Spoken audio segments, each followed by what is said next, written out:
Mas vamos lá, desse assunto deixa para outra ocasião. Mas como que foi então o teu início profissional no violão? Aí, profissional não, ali nessa época aí já estudando violão. Justamente, assim, eu tive um exemplo bom de ver, mas obviamente que assim, o meu início ele foi meio ao contrário, porque geralmente como é que é o início de todo músico? Como foi do meu pai, que depois veio a se tornar quem foi, mas ele não começou com Baden Powell em casa, ele começou com ninguém em casa. Então, quer dizer, quando eu comecei, eu já tinha professor, não precisava gastar dinheiro com professor. Eu já tinha agente de show porque era do meu pai. Então eu já tinha tudo ali naquele momento. Então as minhas apresentações, disco eu já tinha, porque o meu primeiro disco foi com 12 anos e foi ao vivo. Depois veio o segundo. Mas esses 12 anos era com o quê? Tocando o quê? Violão. Já violão. Já violão. Eu comecei com 9, fui pedir ao meu pai que me ensinasse, mas o meu irmão foi quem me deu, assim, os primeiros passos. Porque o meu irmão, que é muito importante que se fale, Felipe Powell, ele já tocava piano antes de eu começar a tocar violão. E ele adorava os Beatles, amava os Beatles e tudo mais. E ele, certa vez, ele chegou e falou assim, pô, Marcel, vamos apresentar aqui um número pro papai e tal, não sei o que, toca Yesterday, eu vou te mostrar como é que é. Ele me mostrou as primeiras posições, ele sabia, e eu fui fazer do jeito que eu sabia. A primeira vez que eu tava ali pegando no violão e tal, mostramos ao meu pai viu o interesse e tal, fui pedir a ele aulas, e ele nunca tinha tido essa experiência de ser professor. Ele sempre foi um cara de estúdio, gravou 80 discos na carreira, de palco e de composição. Nunca fez carreira como professor nem nada. Embora, se fizesse, acho que ia ter uma fila de gente querendo estudar com ele. Claro. Mas nunca desenvolveu isso. Só que ali no meu caso, ele viu, ele até falava, eu vou botar vocês para estudarem com uma professora, não sei o quê. Ele até chegou a querer que eu tocasse cello. Ele até chegou a comprar um cello e tal, mas não rolou. Vocês moravam onde nessa época? Aqui no Rio, não, mas em que no bairro? Itanhangá. Itanhangá. No Itanhangá, que é onde minha mãe mora até hoje, que é a casa... É a mesma casa do meu pai, que foi comprada na década de 70 e tudo. É a mesma casa, ali no Itanhangá. E aí eu fui pedir aula pra ele e tal, ele falou, vou botar vocês numa professora e tal.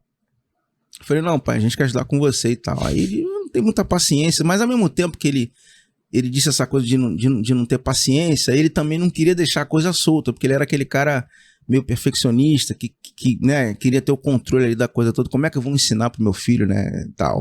E ele sendo quem era, né, e tal. E aí, cara, fato foi que ele foi meu professor. Esse é o fato, de violão, de música. Do meu irmão, ele ensinou música, mas não ensinou piano. Aí já no caso do meu irmão, ele foi nessa época professora. Você morava com seu pai, né? Morávamos porque todos. Depois se separou, foi isso? Mas aí já foi pouco antes dele falecer. Você morou com ele até que idade? Até os 18. Não, perdão. Até os 15, 16. Mas ele faleceu, eu tinha 18, ou seja, o tempo que ele não morou com a gente foi muito pouco. Ele passou praticamente, desde o dia que eu nasci até o dia que ele faleceu, praticamente 95% de vida dele foi morando com a gente no mesmo teto. Entendi. Então você tinha aula mesmo com ele mesmo. Com ele todo dia. Você já me falou algumas vezes que eu acho que foi nesse período desses 3 anos aí que ele morou longe de você, que você ia ter aula com ele em algum lugar, né? Aí ele tava separado da minha mãe, porque ele separou ali, que foi meados de 97, aí ele ficou morando em outra casa e tudo mais. Longe? Era longe? Era na Lagoa. Ele morou em Copa, morou na Lagoa. Aí você ia lá ter aula com ele, eu ia sempre visitá-lo, e aí tinha essa coisa de ter aula. Mas eu já estava ali com uma formação bem sólida, assim, com 16, porque eu assim, comecei com 9, mas eu fiquei tendo aula com ele até ele falecer. Entendi. Mas as aulas eram regulares, tinham horário para acontecer ou era meio que... Elas tinham horário para começar, não tinha horário para acabar, não. Mas tinha o dia certo da semana? Cara, assim, no início, né, nos primeiros anos, assim, sei lá, os primeiros 3, 4 anos, eram aulas diárias. Eram aulas diárias e longas. E além das aulas, porque assim, ele ensinava, passava o exercício e ele queria ver depois o negócio pronto. Então, achava chato? Cara, nos primeiros meses, ou no primeiro mês, sim, mas depois não. Porque, cara, assim, violão é uma coisa que... Violão, assim, quando você quer ser um solista, você precisa estudar, né? Não tem como, você tem que... Eu, pelo menos, tenho essa necessidade. Eu via meu pai com 50 anos de carreira, todo dia sentava para estudar 4, 5 horas o instrumento. E assim, e lá em casa, né, o que eu vi em casa era o seguinte, o meu pai era um cara que ele era um solista, mas ele sabia acompanhar um cantor, ele sabia tocar em conjunto, ele sabia improvisar, e ele sabia desenvolver um arranjo violonístico. Então isso tudo é uma coisa que me foi passada, que me foi ensinada. Não é só ser um concertista, quer dizer, se eu precisar fazer um show com uma cantora, eu vou fazer. No tom que ela estiver cantando, entendeu? Tem que ter isso, assim. E o meu pai tinha isso por causa do baile que ele fazia, acompanhando cantora com guitarra e tudo mais. Mas ele era um acompanhador, ele era um solista, ele era um cara que tinha a prática de conjunto, de você tocar dentro de um contexto de baixo, bateria, e improvisar e você ter... Então, isso tudo era estudado em casa. Eu via isso e ele me passava isso. Então, enfim, para você poder aprender isso, desenvolver e ter domínio sobre isso no palco, porque essa é a questão, você precisa estudar. Não tem por onde você acompanhar, cara, fazer uma base para alguém. Você precisa... Parece fácil, mas tem gente que não, de repente não tem muita essa segurança, assim. Sim, Porque você tem que fazer uma cama pra pessoa, pro solista, no claro, caso, ou pra cantora. Sim. Senão ela não se sente segura. E você tem que saber entregar a música pra pessoa. E se ela te pede um solo no meio da música, você tem que saber, dentro da harmonia, fazer o solo e depois entregar de volta. Então isso tudo eu via meu pai fazer e isso é que era... Quer dizer, não é só tocar sozinho, porque você não vai ficar, né? Você vai ficar tocando sozinho a vida inteira. Não é só isso que se faz, né? E eu via meu pai fazer isso. Quer dizer, tipo assim, você pega números do meu pai com cantores, é uma coisa de louco, assim. Você presta tanta atenção na voz quanto no violão. Embora ele tá fazendo a cama, mas é tão bem feita que você fala assim, caraca, quem é esse cara que tá tocando, né? Mas ele tá fazendo cama ali, ele tá como... E aí você via meu pai prática de conjunto, quarteto. Você via a mesma coisa.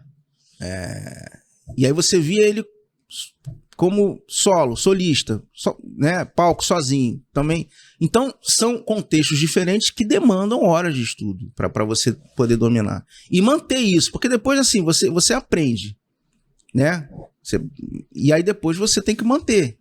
Né? Tipo assim, que nem você falou, você vai tocar uma peça, você tem que estudar, você tem que ter essa coisa. Eu fui fazer agora uma coisa em São Paulo, que foi aniversário da Rádio Cultura, que é uma rádio super importante lá, TV Cultura em São Paulo, uma coisa... E é uma rádio que tem um repertório de música clássica, que é uma coisa que eu estudei com meu pai. E aí pediram, você pode abrir com uma peça de música clássica? Eu falei, posso, tranquilo. Mas eu tive que teve que estudar uma peça lá de bar. E aí eu abri com essa peça de bar, bicho, e aí é aquilo, quer dizer... Essa base toda que meu pai exigiu de mim, essas horas todas, porque ele era exigente, quer dizer, foi chato?